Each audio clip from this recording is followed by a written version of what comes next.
Hi friends, welcome back to Vikram classes. हमने पिछले video में कोशिका जीवन की इकाई का क्वेश्चन आंसर 2 नंबर तक किया था। आज हम लोग क्वेश्चन नंबर 3 से प्रारंभ करेंगे। इससे पहले बता दूं, जो लोग हमारे चैनल पर नए हैं हमारे चैनल को सब्सक्राइब करें और वीडियो को लास्ट तक देखें ताकि आपको पूरा अच्छी तरह से समझ में आ सके। वीडियो को बार बार देखें। एक बार समझ में नहीं आता है तो फिर से देखें। बार बार देखने से आपको अच्छी तरह से समझ में आएगा। चलिए स्टार्ट करते हैं। क्वेश्चन है कि कोशिका झिल्ली को चयनात्मक परागम क्यों कहा जाता है। हमने पिछले क्लास में क्वेश्चन नंबर 2 तक किया था। आज हम लोग क्वेश्चन नंबर 3 से प्रारंभ करेंगे और सारा आज ख़त्म करना है। तो चलिए स्टार्ट करते हैं हम लोग कि क्वेश्चन है कोशिका झिल्ली को चयनात्मक परागम क्यों कहा जाता है। सबसे पहले हम लोग जान लें कि कोशिका झिल्ली किसे कहते हैं। जैसे हम लोग पिछले क्लास में पढ़ चुके हैं, कोशिका झिल्ली या कोशिका का बाहरी आवरण होता है, उसी के बारे में पूछा है कि इसी को चयनात्मक परागम क्यों कहा जाता है। कोशिका झिल्ली को चयनात्मक परागम क्यों कहा जाता है। तो कोशिका झिल्ली को चयनात्मक परागम इसलिए कहा जाता है क्योंकि ये बाहरी वस्तु बाहरी जो ऐच्छिक चीज़ होती है, इसको अपने अंदर ये प्रवेश करने देती है और जो हानिकारक चीज़ होता है उसको बाहर निकालता है। चलिए इसको हम लोग उत्तर के रूप में लिखते हैं।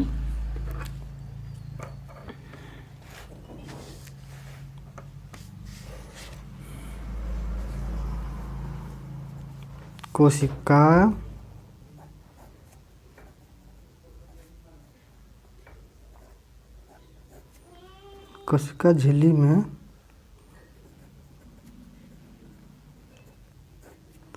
संरंध्र यानी कि छिद्रयुक्त। संरंध्र का मतलब होता है छिद्रयुक्त यानी कि छेदा किया हुआ। कोशिका झिल्ली में संरंध्र होती है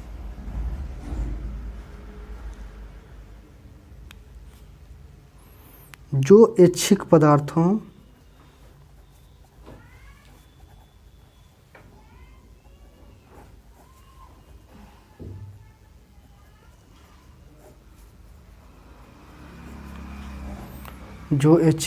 को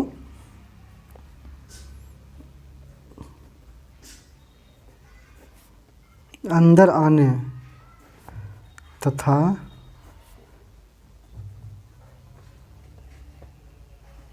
हानिकारक पदार्थों को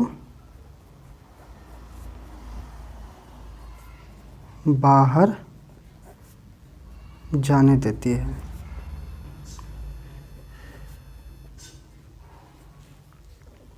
इसलिए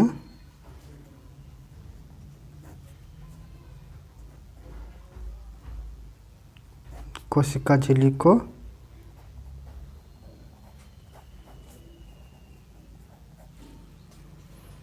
चयनात्मक परागम झिल्ली कहते हैं। चयनात्मक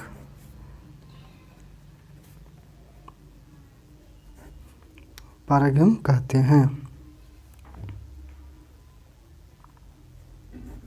या फिर चयनात्मक परागम झिल्ली कहते हैं, या झिल्ली भी लिख सकते हैं, झिल्ली। चलिए, कोशिका झिल्ली को चयनात्मक परागम क्यों कहा जाता है। क्योंकि इसमें छोटे छोटे छेद होते हैं। हमारे कोशिका झिल्ली के बाहरी परत में छोटे छोटे छेद होते हैं जो ऐच्छिक पदार्थों को अंदर आने तथा हानिकारक पदार्थों को बाहर जाने देती है। इसलिए कोशिका झिल्ली को चयनात्मक परागम कहते हैं। चलिए क्वेश्चन नंबर 4 की ओर चलते हैं। क्वेश्चन नंबर 4 में है कोशिका द्रव में पाए जाने वाले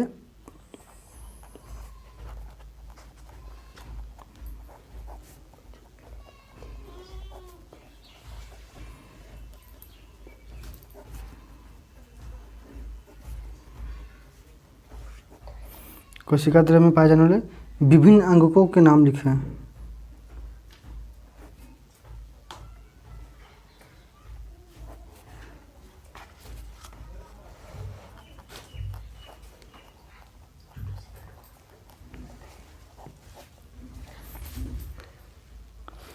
तथा उनके मुख्य कार्यों को लिखिए।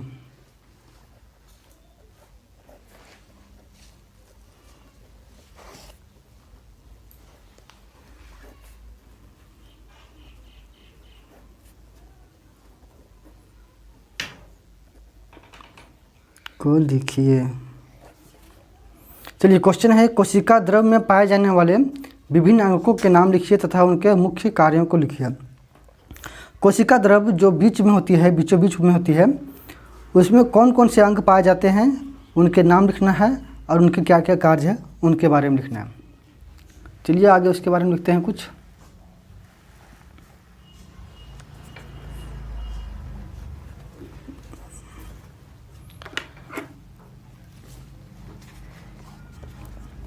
सबसे पहले लिखिए कोशिका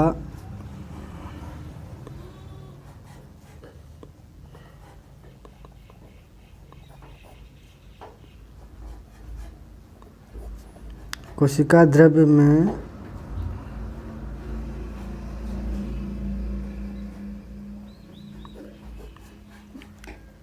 निम्नलिखित अंगक पाए जाते हैं।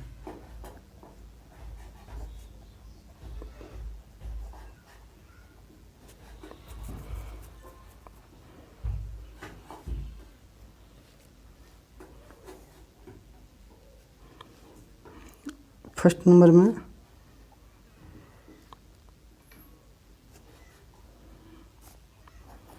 नंबर में है माइटोकॉन्ड्रिया।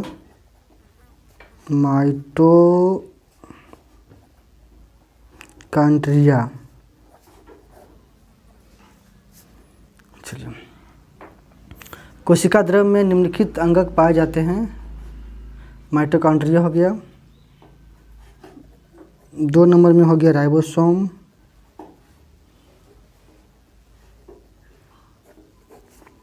3 नंबर में हो गया गोल्गी काय। चलिए डी में है हरित लवक।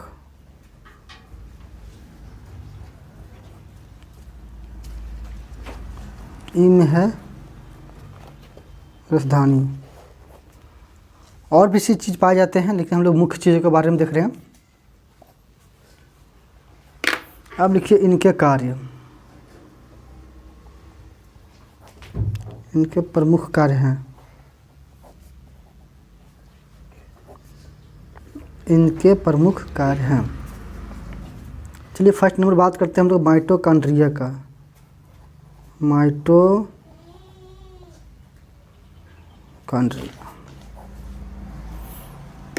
तो माइटोकॉन्ड्रिया का काम होता है ऊर्जा प्रदान करना। तो लिखिए यह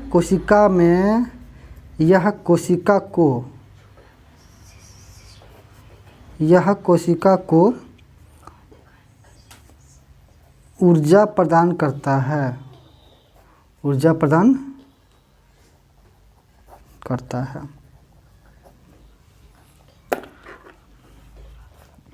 चलिए अब लिखते हैं राइबोसोम के बारे में।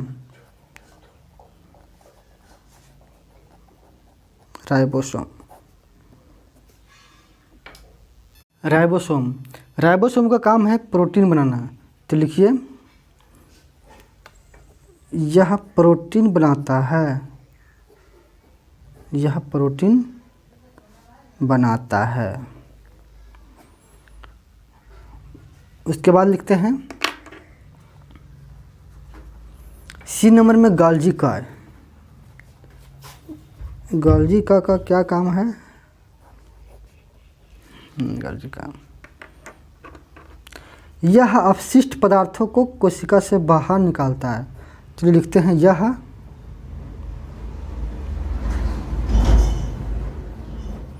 यह अपशिष्ट पदार्थों को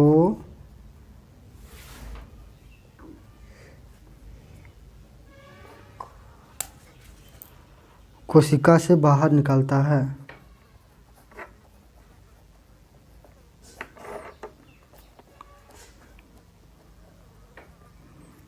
अपशिष्ट पदार्थों को कोशिका से बाहर निकालता है। अब लिखते हैं हरित लवक का। हरित लवक के बारे में लिखिए हरित लवक। हरित लवक का क्या कार्य है भाई?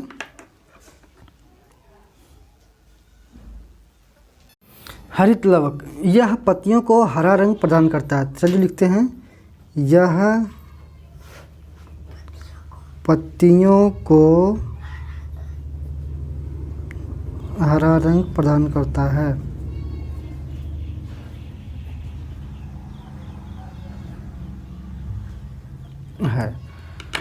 एक पॉइंट और लिखते हैं, रसधानी। रसधानी, रसधानी का क्या कार्य है? यह भोज्य पदार्थों का संचयन करता है।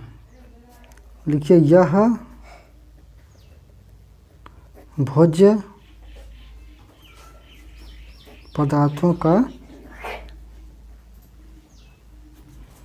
संचयन करता है। ठीक, चलिए क्वेश्चन नंबर 4 आप लोग को समझ में आ गया होगा। बोला है कि कोशिका द्रव में पाए जाने वाले कौन कौन से अंग हैं, उनके क्या क्या से कार्य है। तो कोशिका द्रव में जो जो अंग पाए जाते हैं हम लोग लिख लिए, माइटोकॉन्ड्रिया, राइबोसोम, गोल्गी काया, हरित लवक, रसधानी। इसके कार्य भी हम लिख लिए, क्या क्या कार्य है। माइटोकॉन्ड्रिया क्या कार्य है, राइबोसोम का क्या कार्य है, गोल्गी का, हरित लवक, रसधानी का। सब लोग हम शॉर्ट में लिख लिए। चलिए अब आगे लिखते हैं, क्वेश्चन नंबर 5 के बारे में जानते हैं।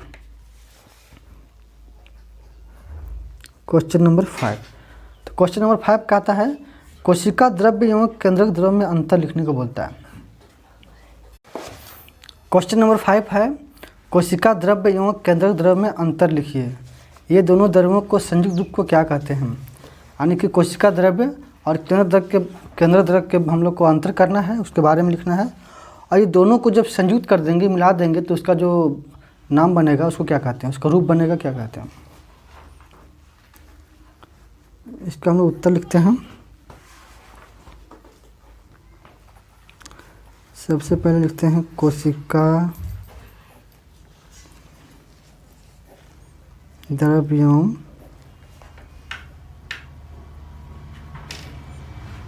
केंद्रक द्रव्य में अंतर।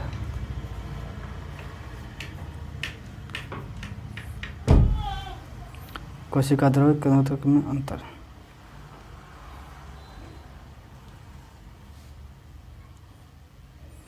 फर्स्ट पॉइंट लिखते हैं। अच्छा एक सेकंड, इधर लिखते हैं कोशिका द्रव्य।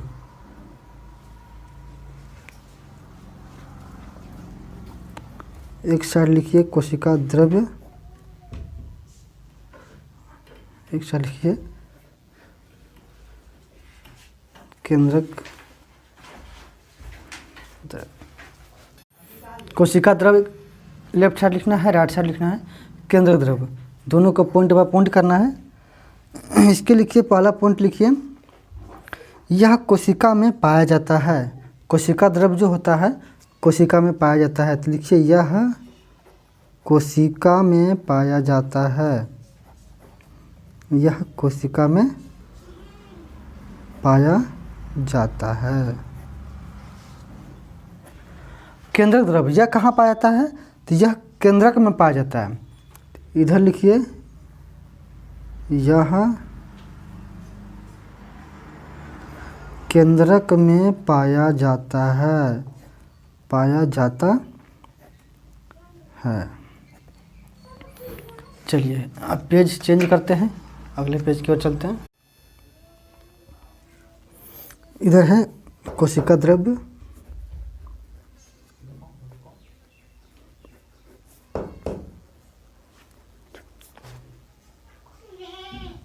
इसमें कौन कौन से अंग पाए जाते हैं तो उसको भी लिखना है। लिखिए, इसमें पाए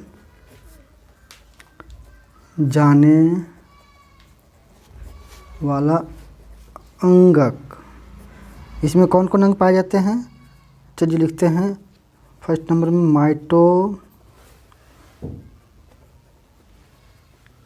माइटोकॉन्ड्रिया पाए जाते हैं कोशिका द्रव्य में। और क्या पाए जाते हैं, राइबोसोम,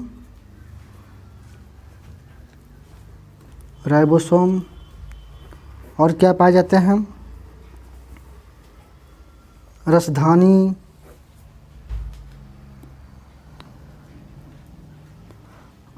इत्यादि बहुत सारे अंग पाए जाते हैं, सबको लिखना जरूरी नहीं है।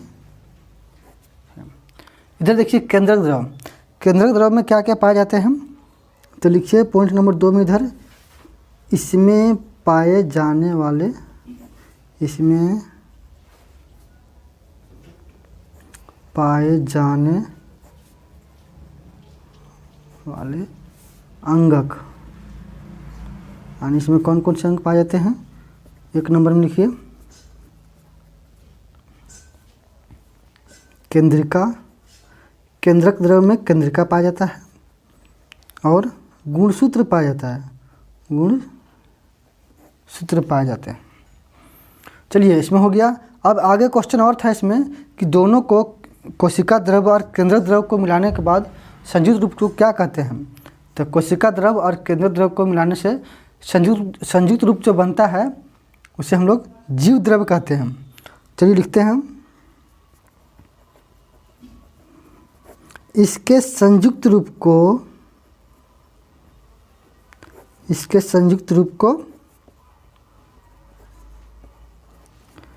जीव द्रव कहते हैं,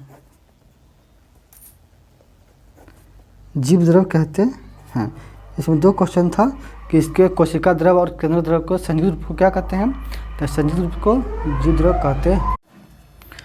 क्वेश्चन नंबर 6 है कि चित्र बनाकर पादप कोशिका और जंतु कोशिका में अंतर लिखिए। चित्र बनाना है, दोनों में अंतर स्पष्ट करना, चित्र बनाकर दर्शाइए। चित्र के लिए दिखा दें कि पादप कोशिका जंतु कोशिका का चित्र कैसा है, आपको हम बुक में दिखा देते हैं। ये देखिए, ये है जंतु कोशिका का चित्र और ये है पादप कोशिका का चित्र। तो दोनों को फिगर बनाना है।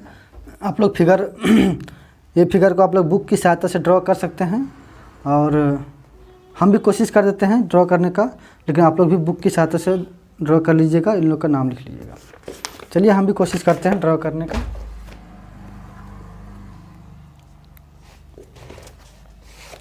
जंतु कोशिका,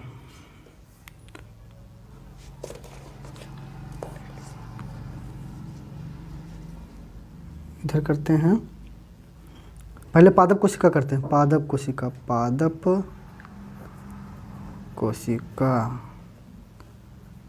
इधर करते हैं जंतु कोशिका, जंतु कोशिका, इधर पादप कोशिका है, इधर जंतु कोशिका। अंतर भी साथ साथ स्पष्ट करना है। तो पादप कोशिका कैसे फिगर करना है, इस टाइप से ड्रॉ कीजिए। मुझे फिगर ड्रॉ करना उतना नहीं आता, लेकिन आप लोग कर लीजिएगा। कुछ इस टाइप से है।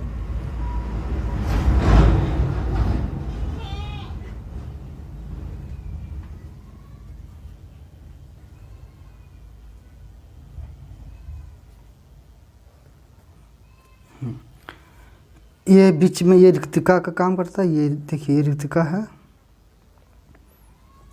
ये ये केंद्रक है, ये बड़ी वाली जगह रिक्तिका है, रिक्तिका है। इसमें हरे हरे हैं, उसमें हरित लवक जो है, इसको बाहरी कच होता है, जिसको बाहरी भाग को हम लोग कोशिका भित्ति कहते हैं।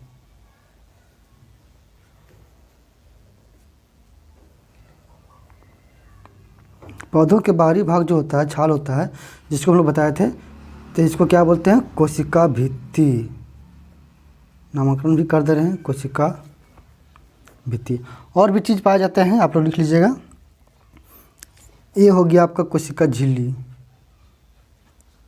इसको हम लोग कोशिका झिल्ली कहते हैं, कोशिका झिल्ली। चलिए अब जंतु कोशिका का फिगर ड्रॉ करते हैं। ये भी उसी तरह है, आसान है।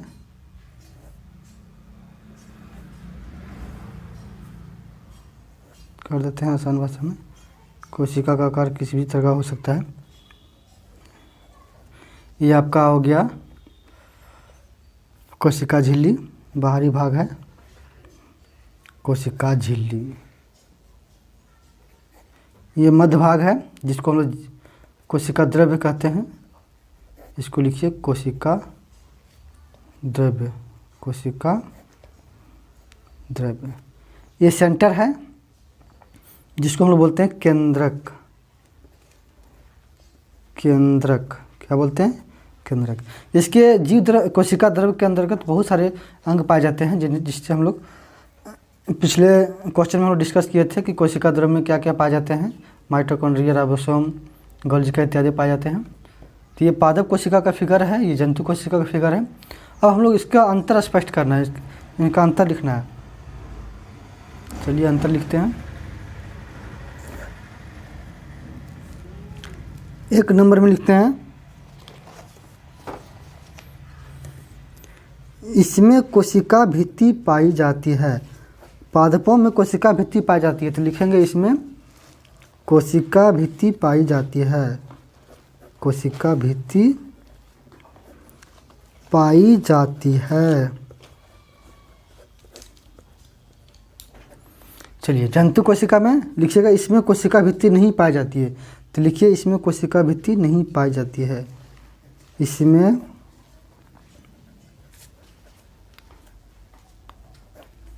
कोशिका भित्ति नहीं पाई जाती है।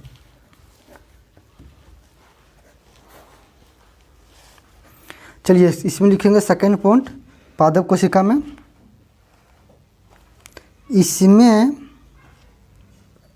केंद्रक में इसके केंद्रक में केंद्रिका नहीं होता है। इसके केंद्रक में केंद्रिका नहीं होता है, जबकि चलिए नहीं, हाँ, पादप कोशिका का केंद्रक में केंद्रिका नहीं होता है, जबकि जंतु कोशिका का केंद्रक में उसके अंदर भी एक होता है केंद्रिका। इसके केंद्रक में लिखते हैं, इसके केंद्रक में केंद्रिका पाई जाती है। केंद्रिका पाई जाती है। थर्ड नंबर पॉइंट लिखेंगे, इसकी रिक्तिका बड़ी होती है। पादप कोशिका का रिक्तिका होता है, देखिए इसका जो रिक्तिका है इसकी बड़ी है और इसकी रिक्तिका छोटी है। तो लिखेंगे 3 नंबर पॉइंट में, इसकी रिक्तिका बड़ी होती है।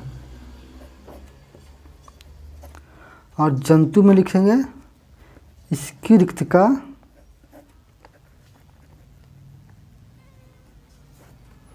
छोटी होती है। छोटी होती है। तो ये हो गया पादप कोशिका जंतु कोशिका में अंतर लिखे हम लोग। 3 पॉइंट दिए हैं और उसका फिगर भी दिए हैं कि पादप कोशिका और जंतु कोशिका में अंतर बताए हैं। तो पादप कोशिका का ये आपका फिगर रहा, ये जंतु कोशिका का फिगर रहा। इसका 3 पॉइंट हम लोग अंतर किए हैं, 1 2 3। इसमें कोशिका भित्ति पाया जाता है, इसमें नहीं पाया जाता है। इसके केंद्रक में केंद्रिका नहीं होता, जबकि इसके केंद्रक में केंद्रिका होता है। इसमें रिक्तिका होती है बड़ी और इसमें रिक्तिका होती है छोटी। चलिए आगे हम लोग नेक्स्ट क्वेश्चन अब लिखते हैं।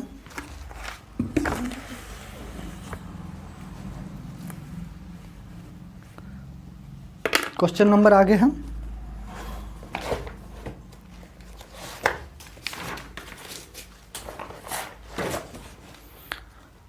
कोशिका में क्रोमोसोम अथवा गुणसूत्र कहाँ पाए जाते हैं, उनके कार्यों को लिखिए।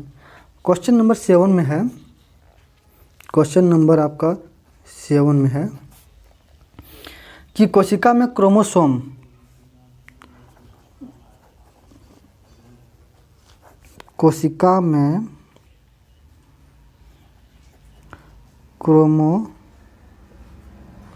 कोशिका में कैमरा कैसे हो जाता है, कोशिका में क्रोमोसोम अथवा गुणसूत्र कहाँ पाए जाते हैं? अथवा गुणसूत्र कहाँ पाए जाते हैं? कहाँ पाए जाते हैं? शॉर्ट में लिखते हैं। कोशिका में क्रोमोसोम अथवा गुणसूत्र कहाँ पाए जाते हैं? उनके कार्यों को भी लिखना है। लिखिए उनके कार्यों को भी लिखिए। उनके कार्यों को लिखिए। चलिए, कोशिका में क्रोमोसोम अथवा गुणसूत्र कहाँ पाए जाते हैं? हम लोग देखते हैं। इनके उत्तर है, तो कोशिका में क्रोमोसोम अथवा गुणसूत्र कोशिका के केंद्रक में पाई जाती है। तो लिखते हैं, चलिए, कोशिका में क्रोमोसोम अथवा गुणसूत्र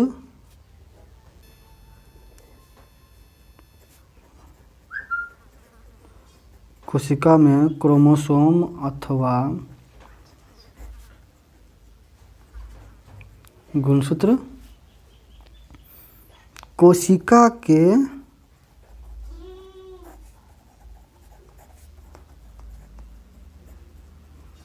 केंद्रक में पाई जाती है।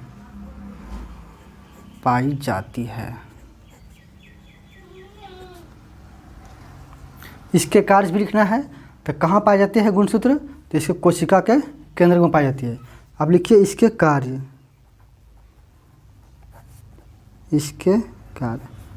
यानी कि गुणसूत्र का क्या कार्य है? तो गुणसूत्र का कार्य है, यह आनुवांशिक पीढ़ी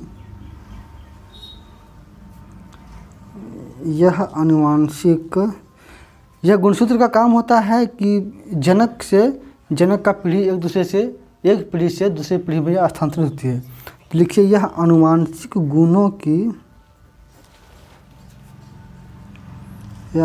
गुणों को जनक से पीढ़ी दर पीढ़ी क्या करती है? स्थानांतरित करती है।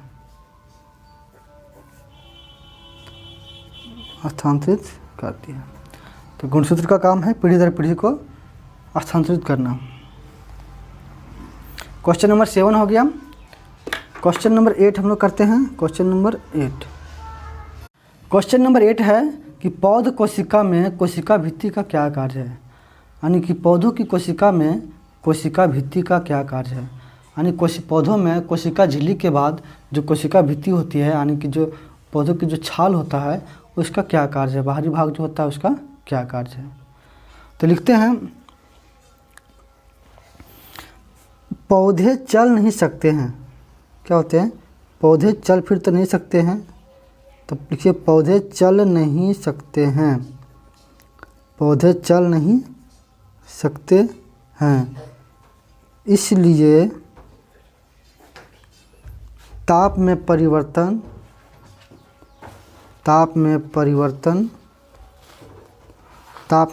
होता है। फिर तीव्र गति से चलने वाले वायु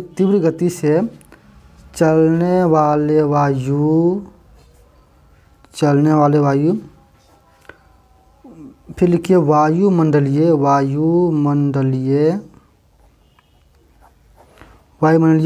नमी आदि विभिन्न होते हैं। आदि विभिन्न प्रकार के जो परिवर्तन होते हैं, लिखिए आदि विभिन्न परिवर्तन से होने वाले हानिकारक से कोशिका भित्ति पौधों को सुरक्षा प्रदान करता है। कोशिका भित्ति पौधों को क्या करता है? सुरक्षा प्रदान करता है।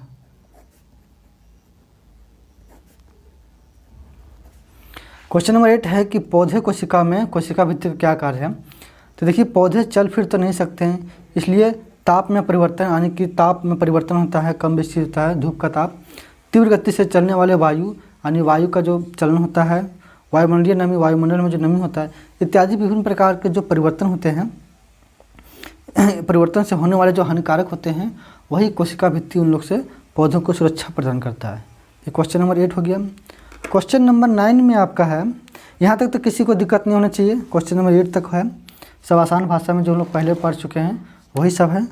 क्वेश्चन नंबर 9 है, क्वेश्चन नंबर 9 आपको हम बुक में ही दिखा दे रहे हैं। ये देखिए क्वेश्चन नंबर 9 कहाँ है। हाँ, क्वेश्चन नंबर 9 आपको कहता है कि कोशिका के आकार का जीव, कोशिका के आकार का जीवों के आकार के साथ कोई संबंध नहीं होता है। क्या आप इस बात से सहमत हैं? यदि हाँ तो उत्तर कीजिए। यानी बोलता है कि जिस आकार में कोई जीव होता है क्या उसी आकार में कोई कोशिका हो सकता है, या क्या ये संभव है? इसके बारे में आप सहमत हैं तो इसके उत्तर दीजिए।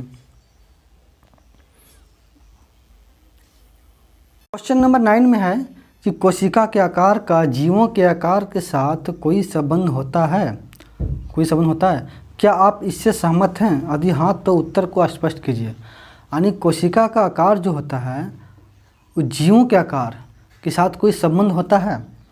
यानी जितने बड़े कोई जीव होते हैं, जितने आकार के जीव होते हैं जो, और कोशिका का आकार होता है, क्या दोनों में कुछ संबंध होता है?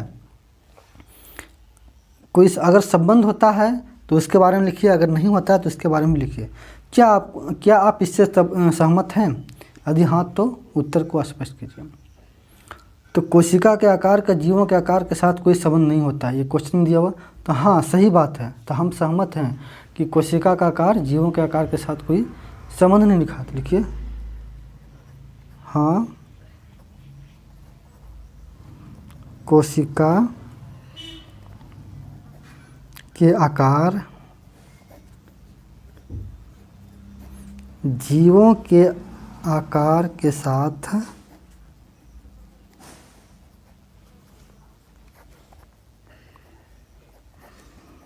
कोई संबंध नहीं होता है।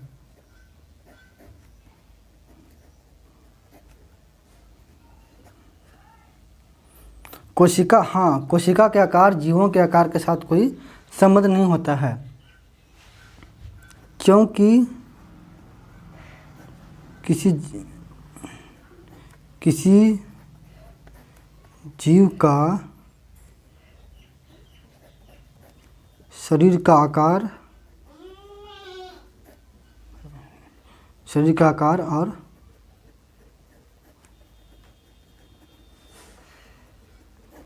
कोशिका का आकार, हाँ कोशिका का आकार जीवों के आकार के साथ कोई संबंध नहीं होता है, क्योंकि किसी जीव का शरीर के आकार और कोशिका का आकार में अंतर हो जाता है।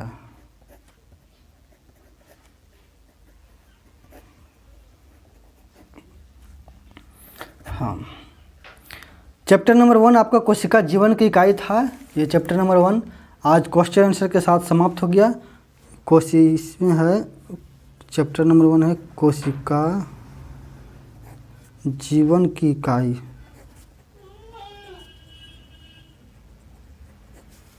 क्लास 8 का है। तो ये चैप्टर नंबर 1 क्लास 8 का आज ख़त्म हो चुका है। जो इस वीडियो को नहीं देखे हैं शुरू से वीडियो को देखिए। इसमें 4 पार्ट दिया गया है, पार्ट 1, पार्ट 2, पार्ट 3 और पार्ट 4। वीडियो को शुरू से देखिए, तभी आपका चैप्टर नंबर 1 बढ़िया से कंप्लीट हो पाएगा और आपको समझ में आ पाएगा। जो दोस्त अभी तक इससे लाभ नहीं उठा पा रहे हैं, अभी तक इनको नहीं देखे हैं, आप उन्हें भी शेयर कीजिए और इनका लाभ उठाइए। ये चैप्टर नंबर 1 पूरा ख़त्म हो गया है। अगर आप लोगों को किसी भी प्रकार का कोई दिक्कत है, प्रॉब्लम है कहीं भी, तो आप हमें कमेंट बॉक्स में लिख सकते हैं। मैं उसका समाधान करने का अवश्य कोशिश करूँगा। बाकी बात आप वीडियो को पूरा 1 बार, 2 बार, 3 बार देखिए, तभी आप लोग को आसानी से समझ में आ पाएगा। और हमारे चैनल को सब्सक्राइब कीजिए, वीडियो को लाइक कीजिए और दोस्तों के साथ शेयर भी कीजिए। धन्यवाद।